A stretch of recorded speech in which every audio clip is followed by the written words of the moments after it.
আমাদের নতুন রাষ্ট্রপতিকে নিয়ে আপনার মতামত কি? উনি তো বলেছিলেন তারা ইসলামী শাসন প্রতিষ্ঠা করবে না। এটা ওনার একার দোষ দিয়ে লাভ নাই। বাংলাদেশে সেকুলার যারা কেউই তো ইসলামী শাসন প্রতিষ্ঠা করবে না, এটাই তো কথা। সেকুলার রাজনীতি যারা করে, সেকুলার দল যারা করে, কেউই তো ইসলাম প্রতিষ্ঠা করবে না। কেউ মুখে বলে, কেউ বলে না, কেউ মনের মধ্যে চেপে রাখে, কিন্তু সেকুলার রাজনীতি মানেই এটা। সেকুলার রাজনীতির সংজ্ঞা হলো আরবিতে ফাসলুদ্দিন আনিদ দাওলা, ধর্মকে রাষ্ট্র থেকে আলাদা করা। ধর্ম থাকবে মসজিদে, ধর্ম থাকবে মাদ্রাসায়, ধর্ম থাকবে ব্যক্তির মধ্যে, আইন আদালতে, বিচার আচারে, পার্লামেন্টে, মন্ত্রী পরিষদে ধর্ম থাকবে না। এটাই হলো সেকুলারিজম। তাহলে যারা সেকুলার রাজনীতি করে, ধর্মমুক্ত রাজনীতি করে, তাদের সবার কথাই এটা। এজন্য একজন রাষ্ট্রপতি হয়েছে বলে এই ফতোয়া দিয়ে লাভ নাই, এটা কমন, তাদের সবার ব্যাপারে এই ফতোয়াটা চলবে। আর বাংলাদেশের রাষ্ট্রপতি তো পুতুল, রাষ্ট্রপতি তো এখানে একটা বরকতি পদ আর কি। ওই বিভিন্ন সময় গিয়ে বিভিন্ন ফুল কি বলে ফিতা কাটবে, তারপর ছাত্রছাত্রীদেরকে কিছু উপহার দিবে, আর বিশেষ বিশেষ জায়গায় লিখিত বক্তব্য পাঠ করবে। এছাড়া রাষ্ট্রপতির আর কি কাজ আছে? তো যার কারণে, যেহেতু রাষ্ট্রপতি শাসিত দেশ না, সংসদীয় গণতন্ত্রের দেশ, এখানে কে রাষ্ট্রপতি হলো কে হলো না এটা অত বেশি গুরুত্বপূর্ণ না। বরঞ্চ কোন দল ক্ষমতায় আছে কোন দল নাই ওইটা আলোচ্য বিষয় হতে পারে। রাষ্ট্রপতি কে হলো না হলো এটা নিয়ে এত মাথা ঘামানোর কোনো দরকার নেই। অনেকেই দেখা যায় রমজান মাসে জাকাত দেয়, কিন্তু কারো যদি রমজান মাসের আগেই নেশাব পরিমাণ সম্পদের 1 বছর হয়ে যায়, তাহলে কি সে রমজান পর্যন্ত অপেক্ষা করবে, নাকি 1 বছর যখন পূর্ণ হয় তখনই জাকাত আদায় করবে? দুইটারই সুযোগ আছে। হিসাব করতে হবে যখন আপনার বছরটা পূরণ হবে, আর বছরের হিসাবও করতে হবে ইংলিশ হিসাবে না, আরবি হিসাবে, হিজরি বছর হিসাবে। ধরেন মহররম মাসের 12 তারিখ আমি সম্পদশালী হয়েছি, নেশাব পরিমাণ মালের মালিক হয়েছি, তাহলে পরবর্তী 1 বছর যখন পূরণ হবে, মানে 11 মহররম শেষ হবে, 12 মহররম শুরু হবে, আমার 1 বছর শেষ, আমাকে এখন আমার হাতে কত আছে ব্যাস এটা হিসাব করে 2.5% এখান থেকে আলাদা করতে হবে। কিন্তু দেওয়াটা আমি ওই একদিনের মধ্যেই সব দিয়ে ক্লিয়ার করতে হবে এটা জরুরি না। কেউ যদি ভাবে আমি হিসাব তো মহররমের 12 তারিখেই করলাম, কিন্তু রমজান মাসে দান করলে সওয়াব তো বেশি, টাকাটা আমি আলাদা করে রাখলাম আমার সিন্ধুকে, আমি রমজানে দিয়ে দেবো ইনশাআল্লাহ, এতে কি হবে? জাকাতের জাকাতও দেওয়া হবে, আর রমজানে দান করার যে স্পেশাল ফজিলত সেটাও হবে।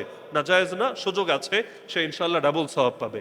এখন বলবেন রমজান আসার আগে যদি মারা যায়, এটা আমি শুরুতে পরামর্শ দিয়েছি, একটা ডায়েরি করে রাখেন, এক জায়গায় নোট রাখেন, লিখে রাখেন। এখন তো আরো সহজ, আপনি গুগল শিটের মধ্যে হিসাব রাখেন, এটার অ্যাক্সেস আরেকজনকে দিয়ে রাখেন, বা তাকেও এটার অ্যাডমিন বানিয়ে রাখেন ভিউয়ার হিসাবে। সে দেখতে পারবে আপনার কত পাওনা, কত দেনা, সে জানবে। আপনি মরে গেলেও আর জাকাতের টাকা ওখানে আলাদা করা আছে, সে দিয়ে দিবে, সমস্যার কিছু নাই।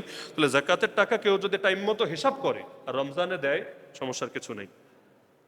যদি ফরজ নামাজে দেরি হয়ে যায়, জামাত ততক্ষণে সেজদায় চলে গেছে, এমন অবস্থায় যদি কেউ মসজিদে প্রবেশ করে, সে কি সেজদা থেকে শুরু করবে, নাকি সেজদা থেকে দাঁড়ানোর পর জামাতে যোগদান করবে? অনেকে দেরি দেখি রুকু না পেলেও নিজ থেকেই রুকু করে সেজদায় যোগদান করে, এটা কতটুকু সঠিক? এক প্রশ্নের ভেতর দুই প্রশ্ন। মসজিদে যখন আসবেন, ইমামকে যে অবস্থায় পাবেন সে অবস্থায় শরিক হবেন। যদি সেজদায় শরিক না হন, যেটা অধিকাংশ আইলসা মানুষের কাজ, কমন, এটা সেজদায় যায় না, চিন্তা করে কষ্ট করে আবার সেজদায় যাব, আবার উঠবো, রাকাত তো আর পাবো না, কারণ রুকু না পেলে তো রাকাত পাওয়া যায় না, তাহলে কি দরকার আমার অতিরিক্ত সেজদা দেওয়া? মনে রাখবেন, সেজদা মিস করলে বা সেজদা আপনি পেলে রাকাত পাবেন না, ঠিক আছে, কিন্তু এই যে ইমামের সঙ্গে জামাতের নামাজ একটা সেজদা দিতে পারলেন অতিরিক্ত, এর দাম 7 আসমান জমিনের চাইতেও বেশি। এটা আপনি কিভাবে মিস করছেন? তো যার কারণে এখানে রাকাতের হিসাব করেন না, সওয়াবের হিসাব করেন, লাভের হিসাব করেন। তো রাকাত তো যা পাওয়ার পাবেনই, কিন্তু এই যে এক্সট্রা যে সেজদা 2টা দিতে পারলেন, লস নাই, আপনার লাভই হয়েছে। এজন্য ইমামরে যেই হালতে পাবেন সেই হালতে শরিক হবেন। হ্যাঁ, এখন যদি ইমাম আছে সেজদায়, আপনি আল্লাহু আকবার বলে আগে রুকু করে নিলেন একা একা, পরে সেজদা দিলেন, লাভ নাই, কোনো লাভ নাই, আপনি রাকাত পান নাই। একা একা রুকু দেওয়ার কোনো দাম নাই, এবং এটা সিস্টেমও না, এটা মাসালাও না। ইমাম যেখানে আপনিও সেখানে, ইমাম তাশাহুদে আপনিও তাশাহুদে। এজন্য মনে রাখবেন, যদি দেখেন ইমাম শেষ বৈঠকে এই একটু পর সালাম ফিরাবে, অনেকে আছে নামাজে আর মিলিত হয় না, ওই বারান্দায় গিয়ে একা একা দাঁড়ায় যায়, চিন্তা করে আমার কি দরকার, আমি তো রাকাত পাবো না। কিন্তু না রে ভাই, আপনি ওই সালাম ফিরানোর আগেও যদি ওই দোয়ায়ে মাসুরা পড়ছে, দুরূদ শরীফ পড়ছে, ওই সময়ও যদি আল্লাহু আকবার বলে জামাতে মিলিত হয়ে যান, জামাতের পুরো সওয়াব পেয়ে যাবেন ইনশাআল্লাহ। তাহলে মিস করবেন কেন? তাহলে সব জায়গায় খালি রাকাতের লাভ দেখেন না, সওয়াবের লাভ লসও দেখেন, এজন্য অপেক্ষায় থাকবেন না। তবে আমি একটা বিষয় সতর্ক করি, যেই মাসালায় প্রায় সবাই ভুল করে, হুজুররাও ভুল করে, সেটা হলো ইমাম যখন রুকুতে, অধিকাংশ মানুষ আল্লাহু আকবার বলে আগে হাত বাঁধে, অধিকাংশ মানুষ হাত বাঁধার পরে কেউ সানা পড়ে বা কেউ পড়ে না, এরপর আবার আল্লাহু আকবার বলে রুকুতে যায়, এটাই করে না অধিকাংশ মানুষ, হয়তো আপনারাও করেন। কিন্তু এই যে হাতটা বাঁধলেন, এটা কি জন্য আমারে বুঝেন তো? হাতটা যে মাঝখানে বাঁধলেন এটার ব্যাখ্যা কি, কিসের কারণে?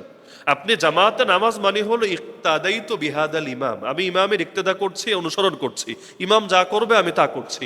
ইমাম তো রুকুতে হাত বাঁধায় না, তাহলে আপনি যে হাতটা বাঁধলেন এটা কোন ক্যাটাগরির অনুসরণ হলো আমারে বুঝান। তাহলে করণীয় কি? করণীয় হলো আপনাকে দুইটা তাকবীর দিতে হবে। তাকবীর একটা দিলে আবার হবে না, তাকবীর লাগবে কয়টা? দুইটা। প্রথম তাকবীর হবে নামাজ শুরু করার তাকবীর, যেটাকে বলি তাকবীরে তাহরিমা। কিন্তু এটা করার পরে আপনি হাত ছেড়ে দিবেন, হাত বাঁধবেন না। এই প্যাস ঈদের নামাজেও লাগায়। ঈদের নামাজে দ্বিতীয় রাকাতে রুকুতে যাওয়ার আগে কয়টা তাকবীর দেন? তিনটা। প্রথম তাকবীরের পরেও হাত ছেড়ে দেন, দ্বিতীয় তাকবীরের পরেও হাত ছেড়ে দেন, তৃতীয় তাকবীরের পরেও হাত ছেড়ে দেন। কেন ছাড়লেন কেন? প্রথম রাগাতে কিন্তু ছাড়েন না। প্রথম রাগাতে 3 নাম্বার অতিরিক্ত 3 নাম্বার তাকবীরের পর কিন্তু হাত বেঁধে ফেলি এবং ইমাম সাহেব তেলাওয়াত শুরু করে দেয় আলহামদুলিল্লাহ রাব্বিল আলামিন। তাহলে প্রথম রাকাতে অতিরিক্ত 3 নাম্বার তাকবীরের পরে হাত বাঁধলাম, আর দ্বিতীয় রাকাতে অতিরিক্ত 3 নাম্বার তাকবীরের পরে হাত ছেড়ে দিলাম। পার্থক্য কোথায়? পার্থক্য এখানে, প্রথমটায় এখন আমাদের তেলাওয়াত করতে হবে, এজন্য হাতটা বাঁধলাম। কিন্তু দ্বিতীয়টায় তেলাওয়াত নাই, আমাদের এখন রুকুতে যেতে হবে, তো রুকুতে যাওয়ার সঙ্গে হাত বাঁধার কোনো সম্পর্ক নাই। এজন্য ইমামকে রুকুতে পেলে আল্লাহু আকবার বলে হাত কি করবেন? ছেড়ে দিবেন।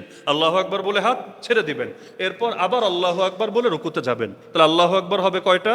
দুইটা। প্রথমটা তাকবীরে তাহরিমা আর দ্বিতীয়টা রুকুর তাকবীর। একটা বললে হবে না, একটা বললে এটা কি হলো? যদি বলে তাকবীরে তাহরিমা হলো তো রুকুরটা কই? আর যদি বলি রুকুরটা হলো তো নামাজ শুরু হলো কেমনে? তাকবীরে তাহরিমা কই? এজন্য তাকবীর দুইটা, কিন্তু মাঝখানে হাত বাঁধবেন না।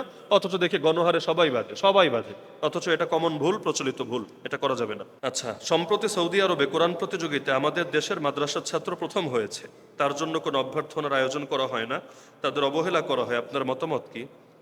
যতদিন পর্যন্ত রাষ্ট্রে কোরআনের শাসন কায়েম না হবে ততদিন পর্যন্ত কোরআনের অনুসারীদেরকে, কোরআনের ধারক বাহকদেরকে অবহেলা করা হতেই থাকবে, এটাই স্বাভাবিক বিষয়।